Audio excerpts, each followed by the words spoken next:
If you're going through some grief, maybe depression, maybe strong emotional pain, this video is for you. We're gonna look at it together.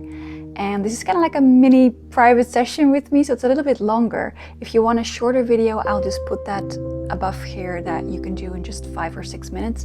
This one we're really gonna take some time for it. So if you want, grab your favorite drink, have something to make notes on, and make sure that you put away all distractions, switch off your phone and everything, so we can be well prepared. So you can do that so we can get started.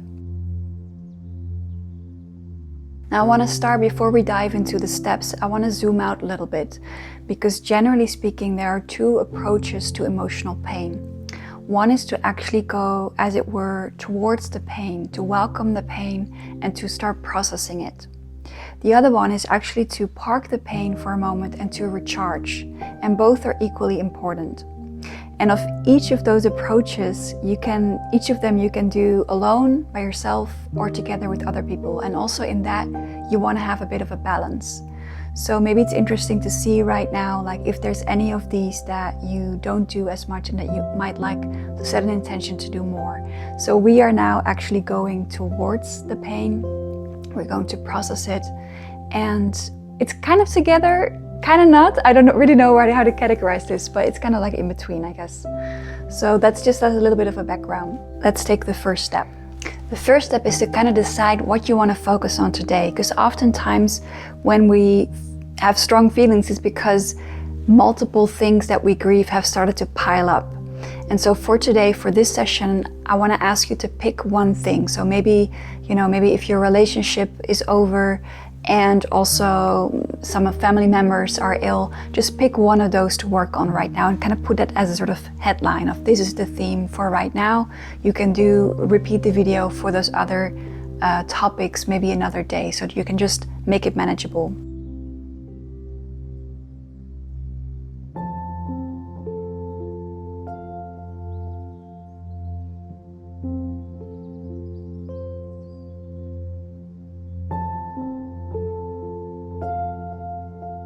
Now the second step is that you want to write down the facts about what happened, what is that you're grieving. So you want to make what we call in MVC some observations. What are the aspects about this thing that you grieve? And you just want to name them one by one, and take a moment to do that.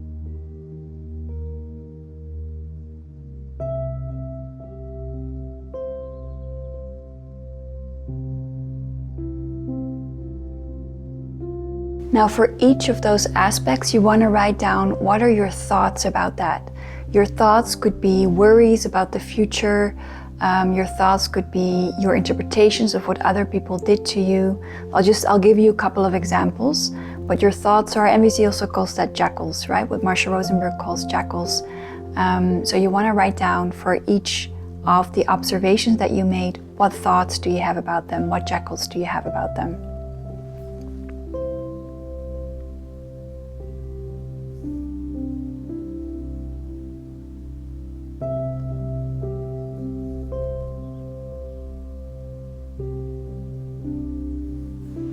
Now the next thing is that we're actually going to look at the feelings, and this might bring up some resistance, but we're just gonna go over it slowly.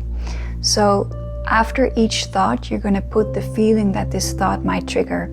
If you don't have my list of feelings, it can be helpful to download it. I'll put a link up above. But for each feeling, you're going to want to take 30 seconds to feel it. And so I want to first give you a moment to just write them down, and then we're going to take a moment to really go into your body. So for now, you can just list them.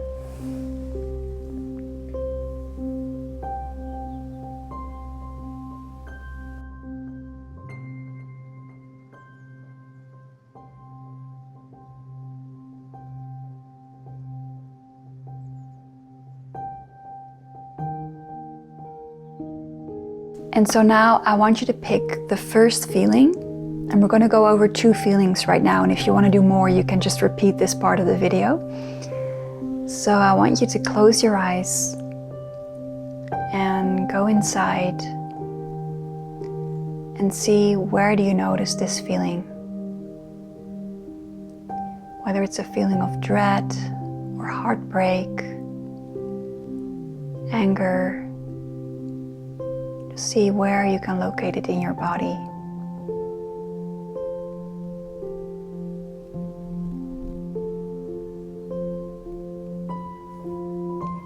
And when you've located, maybe you can see how strong is the feeling on a scale from 0 to 10 right now.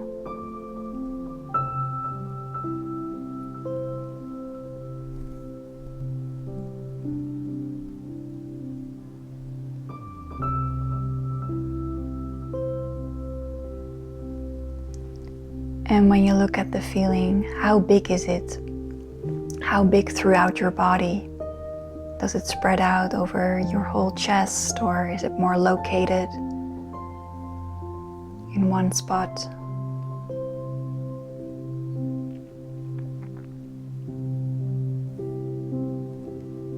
And what type of feeling is it? Is it like a stabbing feeling, a numb feeling, sharp feeling, tingly feeling?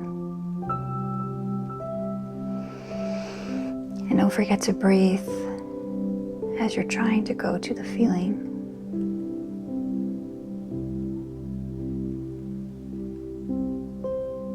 And as you're doing this, there might be resistance to feel the feeling. That's okay too. Then you just note that. Note the resistance.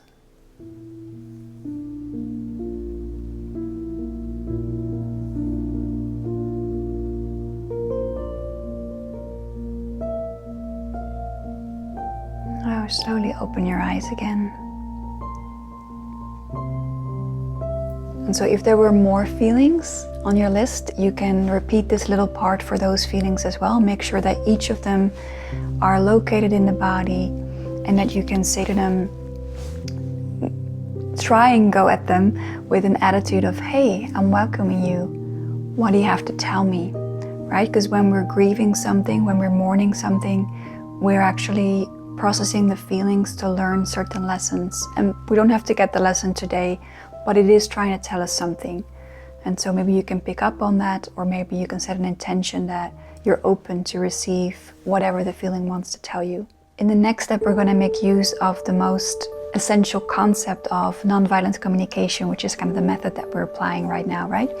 And this is the abstract needs. And so one of the lessons that our body might be giving us is that in the loss that we had, or in the concern that we had, or in the pain that we went through, there is a certain need, abstract need, that is not met. And when we find that abstract need, this can give us a sense of peace. This can empower us because it can suggest what steps we can take to feel better. And so right now we want to look at the needs. And it's very likely that when you have deep grief or depression and mourning, that there's several needs that are not met right now. And so again, the sheet that I pointed out earlier, I point to it again because it also contains a list of abstract needs. It can be very helpful to just look at those and to see what is your eye drawn to sort of naturally. What is it attracted by, which word? For example, just to give you a couple of examples, there could be a need for safety. There could be a need for love. There could be a need for, I don't know, if we lose a person, it could be a whole group of needs, which might be something like this familiarity that you have with this person, this shared history that you had with this person.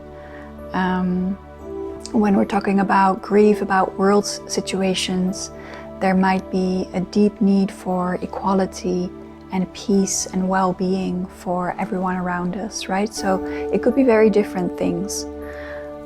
So for each thought that you had and each feeling that you had, again, is linked to a need.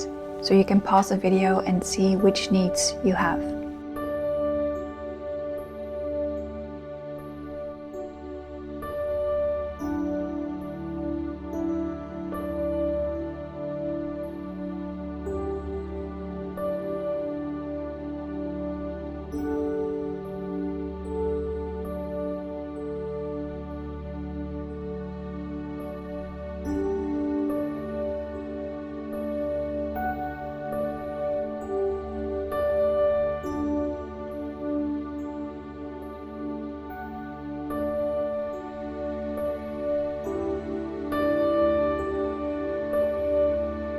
And now I want to note with that sometimes I hear people share their need kind of as a lack. So they're saying like, my need for acceptance is not being met. My need for respect is not being met. And it sounds like the energy in our body goes down when we say that. And so it's helpful to say instead, I have a need for acceptance. I have a need for respect. And it's almost like already declaring that that is what you see possible for yourself, as opposed to a lack. So to think that there is an abundance of ways of meeting our needs, except that maybe right now we have no idea how, and that's totally fine. We can spend time being in the not knowing of how to meet our needs. And we want to go in the direction of finding ways to meet our needs by kind of sharing it in this positive, inviting way. So I have a need for respect. I have a need for equality.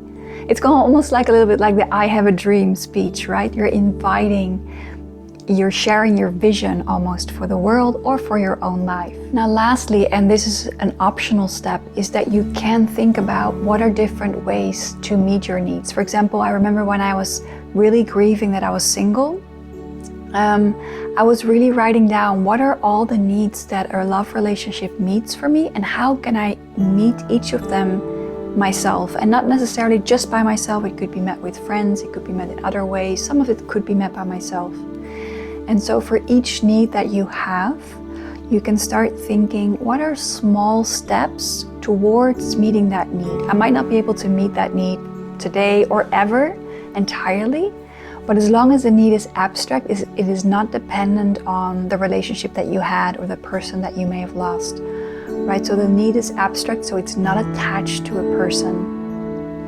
And so we can think of small ways towards meeting that need. So if I long for equality, what is a very small thing that I can do today or even this week that would meet that need, would create that, would kind of like be building towards that vision of my life or of the world at large.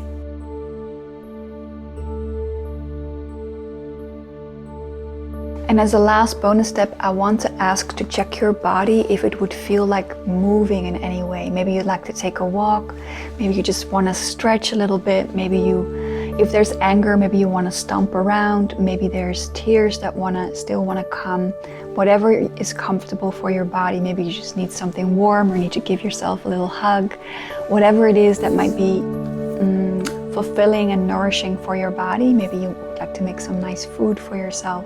See if there's anything like that that you can check to do. If you'd like to see a little demo of me doing kind of a grieving self-connection process about a relationship I lost, it's an old video, but I think it's still a good example of what this might look like, and maybe you feel a bit more togetherness in doing that together that way. So thank you so much for doing this, and I would love to see you in the next video.